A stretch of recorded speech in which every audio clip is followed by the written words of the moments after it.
時間，撥動琴弦訴說着昨天，穿過風沙，穿越千年的思念。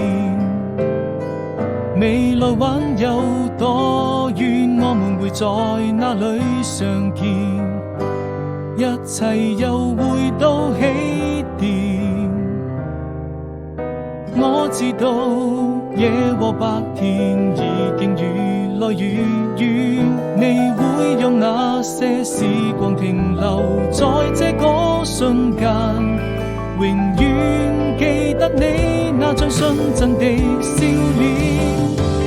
哪怕被風化成一片煙沙，在你耳邊卻多了一分牽掛。歲月啊，你一定是我今生最美